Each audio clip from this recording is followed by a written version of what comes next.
নমস্কার, আমি তরুণ ঘোষ। 18,000 ভারতীয়কে ফিরিয়ে নেওয়া হবে সেই নিয়ে সারা বিশ্বে একেবারে বিপুল মাতামাতি যে 18,000 ভারতবাসীকে ফেরত পাঠানো হচ্ছে আমেরিকা থেকে। এত দোস্তি, তাহলে এই দোস্তির মধ্যে তাহলে কুস্তি হচ্ছে কেন? এই প্রশ্ন অনেকেরই মনে ঘুরে বেড়াচ্ছে, বিশেষ করে আমাদের বাংলাদেশের মানুষের মনে। তারা তো চূড়ান্ত ভারত বিরোধী। ভারতের ক্ষতি হলে তাদের খুব মজা হয়। আর তাদের জন্য একটা খবর আমি খুঁজে বার করেছি, আপনাদের সেটা পড়ে শোনাই। আমেরিকায় থাকা অবৈধ অভিবাসীদের কোন শর্তে ফেরাবে ভারত? একটা শর্ত আছে। অবস্থান স্পষ্ট করলো বিদেশ মন্ত্রক। শুধু আমেরিকা নয়, বিশ্বের যে কোনো প্রান্ত থেকেই অবৈধ ভারতীয় অভিবাসীদের দেশে ফেরাতে রাজি দিল্লি। এটি ভারতীয় নীতিগত অবস্থান। কোন শর্তে তাদের দেশে ফেরানো হবে শুক্রবার তা স্পষ্ট করেছে বিদেশ মন্ত্রক। বিদেশ মন্ত্রক কি বলছে? আমেরিকায় কোনো অবৈধ ভারতীয় অভিবাসী থাকলে তাদের দেশে ফেরাতে কোনো আপত্তি নেই। দিল্লির অবস্থান শুক্রবার আবার স্পষ্ট করে দিল বিদেশ মন্ত্রক। শুধু আমেরিকা নয়, বিশ্বের যে কোনো দেশেই অবৈধ ভারতীয় অভিবাসীদের নিয়ে একই অবস্থান নরেন্দ্র মোদী সরকারের। তবে এক্ষেত্রে শর্ত বুঝিয়ে দিয়েছে বিদেশ মন্ত্রক। অবৈধ অভিবাসী সন্দেহে যাদেরকে পাকড়াও করা হচ্ছে তাদের বিষয়ে তথ্য এবং প্রয়োজনীয় নথি ভারতকে দিতে হবে, যাতে সংশ্লিষ্ট সন্দেহভাজন অবৈধ অভিবাসী ভারতীয় কিনা তা যাচাই করতে পারে দিল্লি। অর্থাৎ তুমি দিলে আর তুমি পাঠালে আর আমি নিয়ে নিলাম, এরকম কোনো ব্যাপার নেই। আমাদেরকে তথ্য পাঠাবে, আমরা যদি দেখি হ্যাঁ সত্যি মানে অবৈধ, তারপরেতে আমরা ফেরত নেওয়ার ব্যাপারে নিশ্চয়ই কথাবার্তা এগোবো। ট্রাম্পের শপথ গ্রহণ অনুষ্ঠানে ভারত সরকারের প্রতিনিধি হিসেবে উপস্থিত ছিলেন বিদেশমন্ত্রী এস জয়শঙ্কর। আমেরিকা সফরকালে ওয়াশিংটনে ভারতীয় দূতাবাস থেকেও অবৈধ অভিবাসন প্রসঙ্গে দিল্লির নীতিগত অবস্থান বুঝিয়ে দিয়েছেন। তিনিও জানিয়েছেন অবৈধ অভিবাসন দিল্লি কখনোই সমর্থন করে না। শুক্রবার বিদেশ মন্ত্রকের মুখপাত্র রণদীপ জয়সওয়াল আবারও তা স্পষ্ট করেছেন। জয়সওয়াল জানান, ভারত সবসময় অবৈধ অভিবাসনের বিরুদ্ধে, কারণ এর সঙ্গে বিভিন্ন ধরনের সংগঠিত অপরাধ জড়িত থাকে। এই লাইনটা কিন্তু খুব গুরুত্বপূর্ণ, কারণ এর সঙ্গে বিভিন্ন ধরনের সংগঠিত অপরাধ জড়িত থাকে। তার কথায় শুধুমাত্র আমেরিকা নয়, বিশ্বের যে কোনো প্রান্তে যদি কোনো ভারতীয় অবৈধভাবে বাস করে তাদের আমরা ফিরিয়ে নেব। তবে আমাদের সংশ্লিষ্ট নথিপত্র ভাগ করে নিতে হবে, যাতে আমরা যাচাই করতে পারি তিনি সত্যিই ভারতীয় কিনা। যদি তা হয় তাহলে তাদের ভারতে ফিরিয়ে নিতে প্রয়োজনীয় পদক্ষেপ নেব। আমেরিকায় ডোনাল্ড ট্রাম্প প্রেসিডেন্ট হওয়ার পর থেকেই অবৈধ অভিবাসীদের নিজ দেশে ধরপাকড় ফেরাতে উদ্যোগী হয়েছে। ধরপাকড়ও শুরু করেছে ট্রাম্পের প্রশাসন। ইতিমধ্যে গ্রেপ্তার করা হয়েছে 538 জন অবৈধ অভিবাসীকে। শুক্রবার হোয়াইট হাউসের তরফে একটি বিষয়টি নিশ্চিত করেছেন প্রেস সচিব ক্যারোলিন লেভিট। ব্লুমবার্গে সাম্প্রতিক এক প্রতিবেদনে বলা হয়েছে, আমেরিকায় বসবাসকারী প্রায় 18,000 অবৈধ ভারতীয় অভিবাসীকে চিহ্নিত করা হয়েছে। আমেরিকায় কতজন অবৈধ ভারতীয় অভিবাসীকে চিহ্নিত করা হয়েছে সে বিষয়ে দিল্লির তরফে এখনো স্পষ্ট কোনো সংখ্যা জানানো হয়নি। তবে বিদেশ মন্ত্রকের মুখপাত্র জানিয়েছেন অবৈধ অভিবাসনের বিরুদ্ধে দু দেশই পদক্ষেপ শুরু করেছে।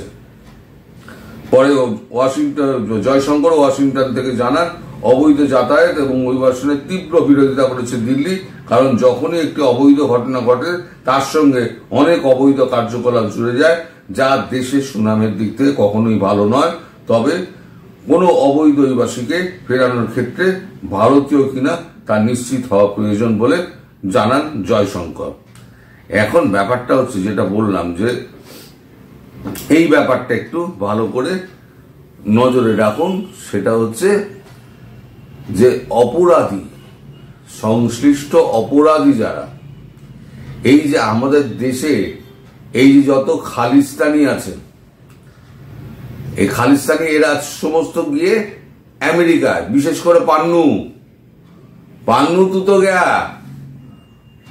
তু গয়া জসবিন্দর পান্নু, তারপর হরমনপ্রীত সিং, এরা মানে আমাদের দেশের দেশভক্ত পাঞ্জাবিদের বদনাম করে ছেড়ে দিয়েছে এই খালিস্তানিরা।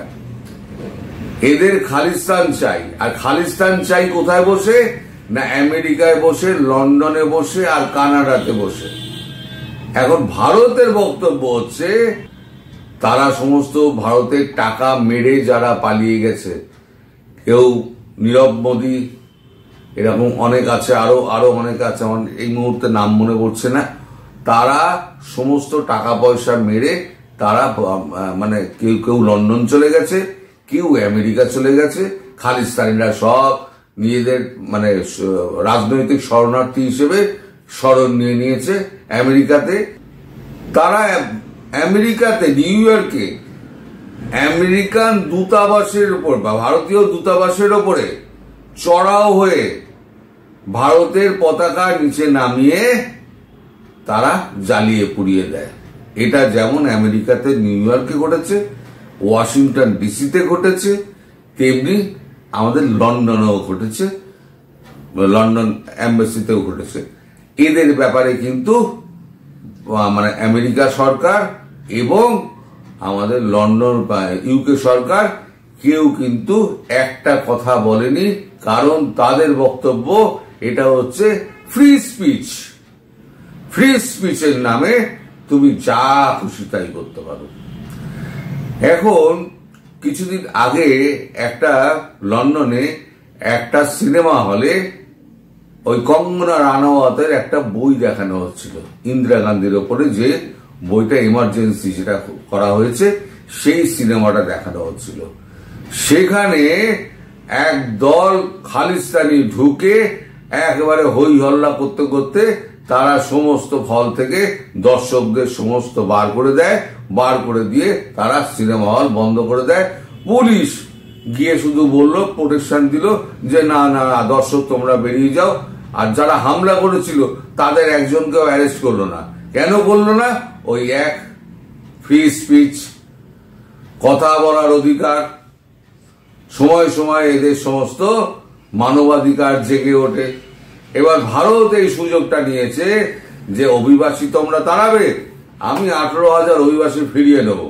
18,000 কেন, যদি 2 লক্ষ থাকে কি 2 কোটি থাকে আমি ফিরিয়ে নেবো। আমার চিহ্নিত অপরাধী যেগুলো রয়েছে সেগুলোকে তোমায় ফেরাতে হবে।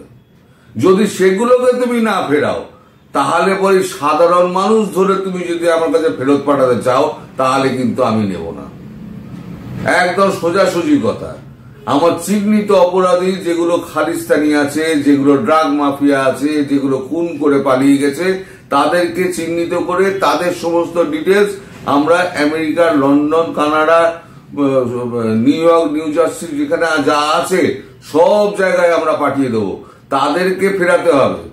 ওই 18,000 ধরো আর 1,80,000 ধরো, তাতে ভারতের কিচ্ছু যায় আসে না। ভারতের হয়তো 2 কিলো রেশন বেশি লাগবে, তাতে কেউ যায় আসে না। তারা জেলে থাকুক।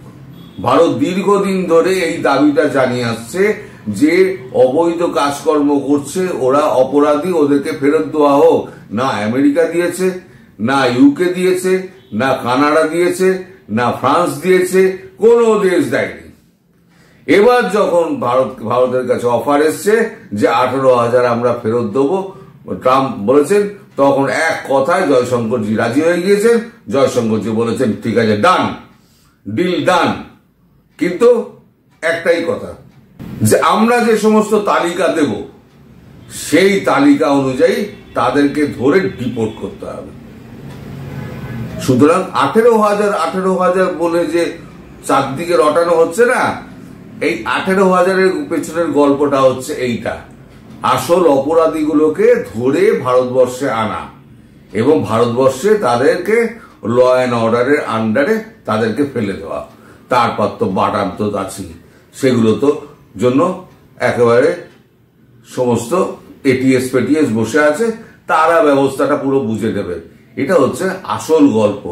সুতরাং 18,000 ভারতীয় ফেরত দিচ্ছে, এই দোস্তি কুস্তিতে বদলে গেল, এই সমস্ত গল্প টল্প বলে লাভ নেই ভাই। যেটা গল্প সেটা হচ্ছে এইটা, আসল গল্প হচ্ছে এইটা। সবাই ভালো থাকবেন, সুস্থ থাকবেন এবং সাবধানে থাকবেন। নমস্কার।